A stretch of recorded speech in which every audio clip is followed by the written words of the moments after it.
నమస్తే, welcome to Sakshi education. Andhra Pradesh public service commission ఆధ్వర్యంలో జరిగిన forest beat officer, forest section officer, assistant beat officer సంబంధించిన preliminary exam నిన్నటితో ముగిసింది. వీటికి సంబంధించిన రిజల్ట్స్ త్వరలోనే రానుంది. ఈ నేపథ్యంలో నిన్న జరిగినటువంటి ఈ forest beat officer, forest section officer సంబంధించిన ప్రిలిమినరీ క్వశ్చన్ పేపర్ ఏ విధంగా వచ్చింది, కట్ ఆఫ్ ఏ విధంగా ఉండేటువంటి అవకాశం ఉంది, మరీ ముఖ్యంగా ప్రిలిమినరీ ఎగ్జామ్ క్లియర్ చేసిన అభ్యర్థులు, అంటే ఇప్పుడు క్లియర్ చేయబోయేటువంటి అభ్యర్థులు ఎవరైతే ఉన్నారో వారి యొక్క మెయిన్స్ ప్రిపరేషన్ ఏ విధంగా ఉంటే సక్సెస్ అయ్యేటువంటి అవకాశం ఉంది అనే దాని గురించి క్లియర్గా మనం డిస్కషన్ చేయబోతున్నాము. ముందుగా సాక్షి ఎడ్యుకేషన్ ఛానల్ని చూస్తున్నటువంటి ప్రతి ఒక్కరు కూడా తప్పకుండా ఈ ఛానల్ని సబ్స్క్రైబ్ చేసుకోండి. అయితే మనకు నిన్న జరిగినటువంటి ఈ ప్రిలిమినరీ ఎగ్జామ్ ఏదైతే ఉందో, ముందుగా ఫారెస్ట్ బీట్ ఆఫీసర్ మరియు అసిస్టెంట్ బీట్ ఆఫీసర్ సంబంధించిన ఈ ప్రిలిమినరీ ఎగ్జామ్ పేపర్ చూసినట్లయితే మనకు ఓవరాల్గా చూసినట్లయితే చాలా వరకు, అంటే దాదాపుగా 90%, అంటే 150 ప్రశ్నలలో 90% ప్రశ్నలు కేవలం డైరెక్ట్గా మనకు అడిగినటువంటి సందర్భం కనిపిస్తూ ఉంది. ఈ నేపథ్యంలో ఇక్కడ మనం గమనించవలసిన విషయం ఏంటంటే, ఒక సబ్జెక్ట్, అంటే ఫర్ ఎగ్జాంపుల్ మ్యాథ్స్ సబ్జెక్ట్ చూసుకున్నట్లయితే జనరల్ సైన్స్ చదివినటువంటి అభ్యర్థులు, అంటే సైన్స్ బ్యాక్గ్రౌండ్ ఉన్నటువంటి అభ్యర్థులు ఎవరైతే ఉన్నారో వారికి కొంతవరకు టఫ్గా అనిపించినటువంటి సందర్భం. ఎవరైతే కంప్లీట్గా మ్యాథ్స్ కూడా అవగాహన, అంటే మ్యాథ్స్ సబ్జెక్ట్ మీద అవగాహన ఉన్నటువంటి అభ్యర్థులు ఎవరైతే ఉన్నారో వారికి పార్ట్ బిలో, అంటే మనకు జనరల్ సైన్స్ ఉంది కదా, దానికి సంబంధించిన అంశాలపై కొంతవరకు టఫ్గా అనిపించినటువంటి సందర్భం. ఎందుకనంటే ఈ మ్యాథ్స్ సబ్జెక్ట్ ఉన్నటువంటి అభ్యర్థులకు ఇక్కడ సైన్స్ మీద అవగాహన లేకపోవడం, సైన్స్ సబ్జెక్ట్ ఉన్నటువంటి అభ్యర్థులకు మ్యాథ్స్ మీద పట్టు లేకపోవడం, అది మాత్రమే తప్ప మనకు ఓవరాల్గా చూసినట్లయితే పేపర్ అనేది ఎక్కడ కూడా టఫ్గా లేదు. అది మొదటగా అభ్యర్థులు గమనించవలసినటువంటి విషయం. మరో అంశం ఏంటంటే 2019లో జరిగినటువంటి ఫారెస్ట్ బీట్ ఆఫీసర్ ఏదైతే ఉందో అక్కడ జరిగినటువంటి కొంత, అంటే దాదాపుగా 404 పోస్టులకు గాను ఆనాడు జరిగినటువంటి ప్రిలిమినరీ ఎగ్జామ్ ఏదైతే ఉందో ఆ కట్ ఆఫ్ని చూసుకుంటా, అంటే ఆ కట్ ఆఫ్ని చూసి ఇప్పుడు కూడా కట్ ఆఫ్ తగ్గేటువంటి అవకాశం ఉంది అని చెప్పి అభ్యర్థులు భ్రమలో ఉన్నటువంటి విషయం అనమాట. ఆనాడు మనకు చూసుకున్నట్లయితే నెగిటివ్కి సంబంధించినటువంటి అప్పుడు కూడా ఉండేటువంటిది, అప్పుడు కూడా అంటే ఆ రోజు జరిగినటువంటి క్వశ్చన్ పేపర్ ఏదైతే ఉందో అందులో కూడా నెగిటివ్ మార్క్స్ ఉండడం జరిగింది.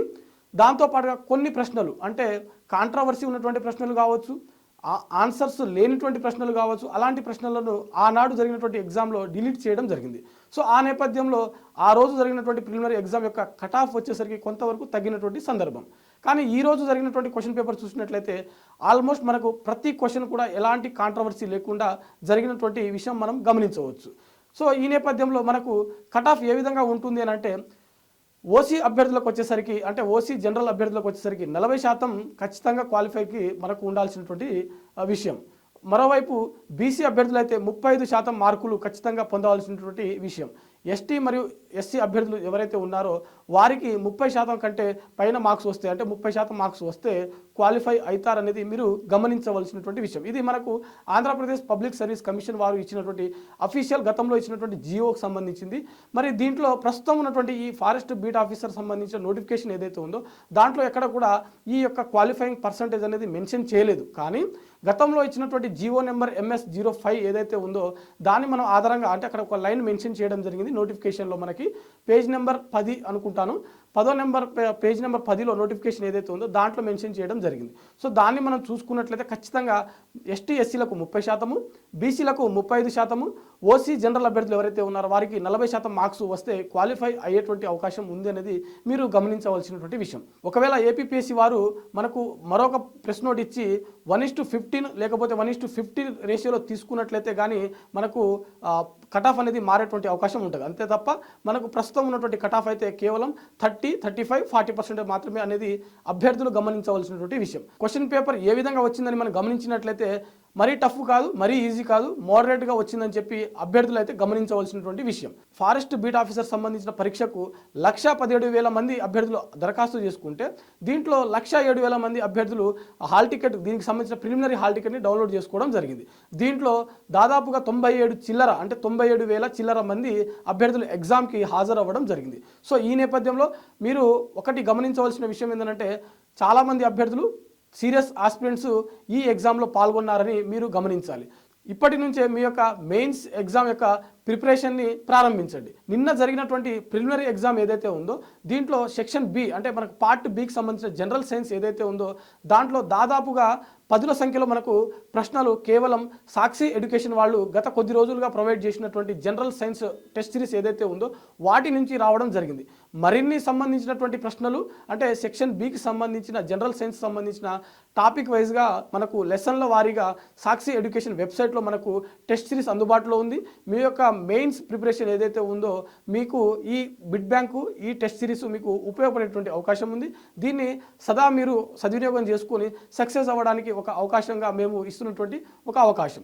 చాలామంది అభ్యర్థులు అడుగుతూ ఉన్నటువంటి విషయము ప్రిలిమ్స్ ఎగ్జామ్ మనకు జరిగిన తర్వాత మెయిన్స్లో వచ్చేసరికి ఏ సబ్జెక్టుల మీద మనకు ఎక్కువగా దృష్టి పెట్టేటువంటి అవకాశం ఉంటే బాగుంటుంది సక్సెస్ అవ్వడానికి అని చెప్పి అభ్యర్థులు అడుగుతున్నటువంటి విషయం. ప్రిలిమినరీ ఎగ్జామ్లో మనకు దాదాపుగా ఎన్విరాన్మెంట్ సైన్స్ నుంచి అంటే సెక్షన్ ఏలోనే ఎన్విరాన్మెంట్ సైన్స్ నుంచి 18 ప్రశ్నలు రావడం జరిగింది. అటు ఇండియన్ ఎకానమీ కావచ్చు, ఇటు ఆంధ్రప్రదేశ్ ఎకానమీ కావచ్చు, వీటి నుంచి 14 ప్రశ్నలు, అలాగే మనకు జీకే నుంచి 9 ప్రశ్నలు, కరెంట్ అఫైర్స్ నుంచి 7 ప్రశ్నలు, ఇండియన్ పాలిటీ నుంచి 7 ప్రశ్నలు ఇలా మనకు రావడం జరిగింది. జాగ్రఫీ నుంచి దాదాపుగా మనకు 2 ప్రశ్నలు, అలాగే ఆంధ్రప్రదేశ్ హిస్టరీ నుంచి 10 ప్రశ్నల వరకు రావడం జరిగింది. ఇండియన్ ఎకానమీతో పాటుగా ఆంధ్రప్రదేశ్ ఎకానమీని మీరు ఎక్కువగా దృష్టి పెట్టి చదివినట్లయితే రేపు జరగబోయేటువంటి మెయిన్స్ ఎగ్జామ్లో మీరు అధిక మార్క్స్ పొందేటువంటి అవకాశం ఉంటుంది. దాంతోపాటుగా ఆంధ్రప్రదేశ్ హిస్టరీని కూడా కొంతవరకు అధిక ప్రాధాన్యత ఇచ్చినట్లయితే దాంట్లో కూడా మీరు అధిక మార్క్స్ పొందేటువంటి అవకాశం స్పష్టంగా కనిపిస్తూ ఉన్నటువంటి విషయం. దీంతో పాటుగా ఫారెస్ట్ బీట్ ఆఫీసర్ అంటే ప్రత్యేకంగా మనకు కేవలం అటవులకు సంబంధించినది అంటే అడవులకు సంబంధించినటువంటిది. దాంతోపాటుగా మనకు ఎన్విరాన్మెంట్ మీద కనీస అవగాహన ఉండాల్సినటువంటి విషయం. మనకు నిన్న జరిగినటువంటి పేపర్ దీని గురించి చాలా స్పష్టంగా మనకు వివరిస్తున్నటువంటి విషయం. దాదాపు 18 ప్రశ్నలు కేవలం ఎన్విరాన్మెంట్ సబ్జెక్ట్ నుంచి రావడం జరిగింది. ఏ మాత్రం నెగ్లిజెన్స్ చేయకుండా మీరు కంప్లీట్ పట్టు తెచ్చుకున్నట్లయితే అధిక మార్కు పొందేటువంటి అవకాశం ఉంటుంది. దాంతోపాటుగా రీజనింగ్ మరియు మెంటల్ అబిలిటీ నుంచి మనం చూసుకున్నట్లయితే ప్రిలిమినరీ ఎగ్జామ్లో 11 ప్రశ్నలు రావడం జరిగింది. కంప్లీట్గా మీరు రీజనింగ్ మెంటల్ అబిలిటీని అధికంగా ప్రాధాన్యత ఇచ్చినట్లయితే ఈజీగా మార్క్స్ పొందేటువంటి అవకాశం మనకు స్పష్టంగా కనిపిస్తున్నటువంటి విషయం. దాంతోపాటుగా ఇటు ఆంధ్రప్రదేశ్ రాష్ట్రము జాతీయ అంతర్జాతీయకు సంబంధించిన కరెంట్ అఫైర్స్ని కూడా మీరు కొంతవరకు రివిజన్ చేస్తూ ఉండండి. దీనివల్ల మీరు మెయిన్స్లో అధిక మార్క్స్ పొందేటువంటి అవకాశం ఉంటుంది. మెయిన్స్ని దృష్టిలో పెట్టుకొని నేటి నుంచే మీ యొక్క ప్రిపరేషన్ని కొనసాగించేటువంటి ప్రయత్నం చేయండి. ప్రిలిమ్స్లో చదివినటువంటి సబ్జెక్ట్ ఏదైతే ఉన్నాయో అవే మనకు మెయిన్స్లో ఉన్నాయి. అటు పేపర్ 1 కావచ్చు, పేపర్ 2 కావచ్చు. అంటే మనకు ప్రిలిమినరీ ఎగ్జామ్లో కేవలం ఒకటే పేపర్ నిర్వహించడం జరిగింది. కానీ మెయిన్స్కి వచ్చేసరికి పేపర్ 1, పేపర్ 2 2 ఎగ్జామ్స్ ఉంటాయి కాబట్టి 2 పేపర్లు కూడా మనకు ప్రిలిమినరీ ఎగ్జామ్లో ఉన్నటువంటి సిలబస్ మాత్రమే కాబట్టి మీరు ఆలస్యం చేయకుండా ఇప్పటి నుంచే ఆ సబ్జెక్టులపై తిరిగి రివిజన్ చేస్తూ ఏ రోజుకు ఆ రోజు ప్రిపరేషన్ కొత్తగా మీరు మొదలుపెట్టేటువంటి ప్రయత్నం చేయండి. దీనివలన మీరు మెయిన్స్లో అధిక మార్క్స్ పొందేటువంటి అవకాశం ఉంటుంది. సో ఇది ఈరోజు టాపిక్ ఫారెస్ట్ బీట్ ఆఫీసర్ మరియు అసిస్టెంట్ బీట్ ఆఫీసర్ సంబంధించిన ప్రిలిమినరీ ఎగ్జామ్ యొక్క అనలైసిస్ మరియు మెయిన్స్ సంబంధించినటువంటి ప్రిపరేషన్ స్ట్రాటజీ ఏ విధంగా ఉంటే బాగుంటుందనే దాని గురించి మనం పూర్తిగా తెలుసుకోవడం జరిగింది. చూస్తూనే ఉండండి సాక్షి ఎడ్యుకేషన్. Thank you all.